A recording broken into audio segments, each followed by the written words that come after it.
नाम के एक शहर के पास एक समुंदर था। उस शहर में कुछ मछुआरे रहा करते थे जो मछली पकड़कर उन्हें बेचकर अपना घर चलाया करते थे।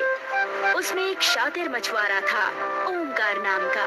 वो इतना चालाक था, सस्ती मछली भी वो महंगे दामों में बेचा करता था। उसी का एक दोस्त था, प्रदीप, जो बहुत ही भोला और शांत स्वभाव का था। लोग उसके भोलेपन का फायदा उठाने लगे। एक दिन प्रदीप चाय की दुकान पर खड़ा था। क्यों बे, यहाँ कब तक चाय पिएगा? मछली नहीं पकड़नी?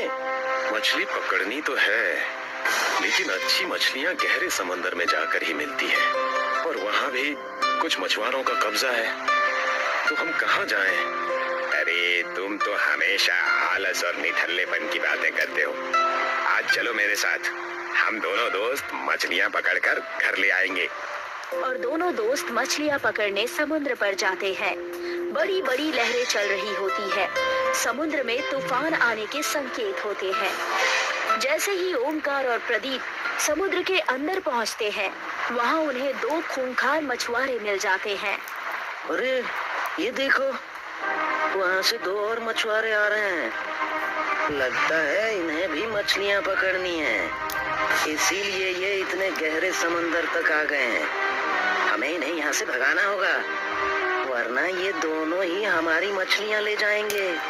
तुमने ठीक कहा, रुको अभी इन्हें मजा चखाते हैं। प्रदीप और ओमकार ने जैसे ही उन दोनों गुंडे मछुआरों को अपने पास आते हुए देखा, ओमकार समझ गया कि कुछ तो गड़बड़ है।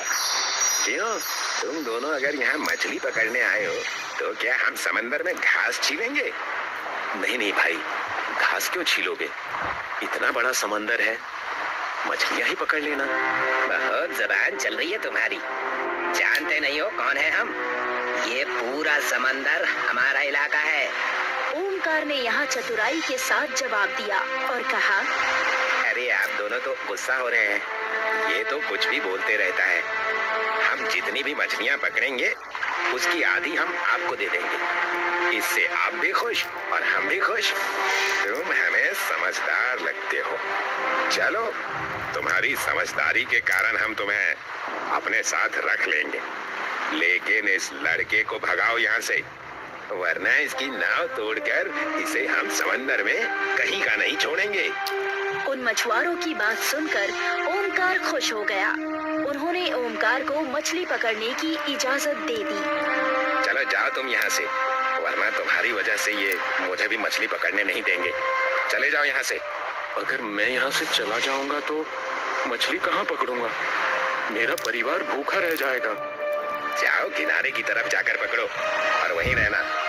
प्रदीप वहाँ से मायूस होकर चला जाता है।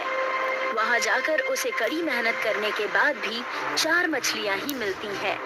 उन चारों मछलियों को लेकर वो बाजार में बेचने चला जाता है। वहीं बाजार में वो ओमकार को देखकर दंग रह जाता है। वो देखता है कि ओमकार के पास बहुत सारी मछलियाँ हैं।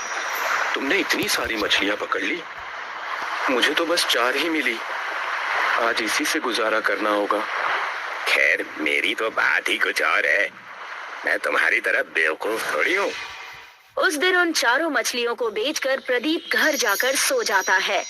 अगले दिन फिर प्रदीप अपना जाल लेकर नाव से मछली पकड़ने गहरे पानी में चला जाता है। उस दिन समुद्र में तूफान आया और जोर से बारिश हो रही थी। ज्यादा तूफान और जोखिम की वजह से समुद्र खाली था, लेकिन अपने परिवार को पालने के लिए प्रदीप जोखिम उठा लेता है। अगर मैंने आज भी मछली नहीं पकड़ी तो गड़बड़ हो जाएगी। कैसे भी करके आज मछलियाँ पकड़नी है मुझे। गहरे समुद्र में जाने पर बहुत जोर से तूफान उसकी तरफ आने लगा और देखते ही देखते तूफान ने प्रदीप के नाव को अपनी चपेट में ले लिया। लगता है मेरी नाव पलट जाएगी। हे भगवान, हे भगवान! समुद्र के तूफान खत्म हो जाने के बाद जब प्रदीप की आंखें खुली तो वो दंग रह गया। उसने देखा कि वो किसी अलग ही दुनिया में है। पूरा समुद्र उसे शहद का दिखाई दे रहा है। मोटी मोटी मछलियाँ समुद्र में तैर रही है। ये मेरे साथ क्या हो गया? कहीं मैं कोई सपना तो नहीं देख रहा हूँ? मेरी नाव कहाँ है? प्रदीप अपनी नाव के पास जाता है और समुद्र से खूब सारी मोटी और तंदुरुस्त मछलियां पकड़ लेता है। यहाँ तो खूब सारी मछलियाँ हैं और सभी मछलियाँ बड़ी बड़ी और एकदम तंदुरुस्त। भगवान तेरा लाख लाख शुक्र है। प्रदीप सारी मछलियां लेकर बाजार में बेचने जाता है। वहीं उसे ओमकार नजर आता है, जिसकी टोकरी में सिर्फ 4 ही मछलियां होती है और प्रदीप की टोकरी पूरी मछलियों से भरी हुई रहती है। ताजा ताजा मछलियाँ, सस्ते में मछलियाँ। हाँ, और ये वाली कितने की थी? और ये कितने की है? अच्छा, कुछ ही मिनट में प्रदीप अपनी सारी मछली बेच देता है। ओमकार को ये बात हजम नहीं होती, लेकिन कुछ दिन ऐसे ही चलता रहता है। प्रदीप हमेशा मीठे समुद्र में जाता है और मछलियां पकड़कर बेचता है। देखते ही देखते कुछ दिन बीत गए। ओमकार ने एक दिन जलन के मारे प्रदीप का समुद्र में पीछा किया। प्रदीप रोज की तरह मीठे समुद्र में जा ही रहा होता है कि तूफान आ गया और ओमकार की आंखें ये देखते ही दंग रह गई। प्रदीप को तूफान में जाता देख ओमकार भी उसी तूफान में चला गया। कुछ ही देर में दोनों मीठे समुद्र में पहुंच गए। अच्छा, तो ये है तुम्हारे ज्यादा मछली पकड़ने का राज। यहाँ से तुम अमीर हो रहे हो और लोगों को बेवकूफ बना रहे हो। तुम यहाँ कैसे? चले जाओ यहाँ से। इस समंदर को मैंने ढूंढा है। चले जाओ और एक भी मछली छूना मत। अरे बेवकूफ, तुम मछलियों के पीछे पड़े हो। यहाँ देखो, इतने सारे शहद और मीठे शक्कर के पत्थर पड़े हैं। अगर मैं इन्हें बाजार में बेचूंगा तो माला माल हो जाऊंगा। क्या मतलब?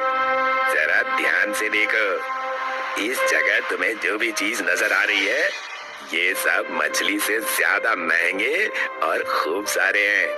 अगर मैं इन्हें एक बार में ले जाकर बाजार में बेच दूं, सारी उम्र मुझे कुछ नहीं करना पड़ेगा। लेकिन तुम लालच कर रहे हो। मछलियों से हमारा व्यापार अच्छा चल जाता है।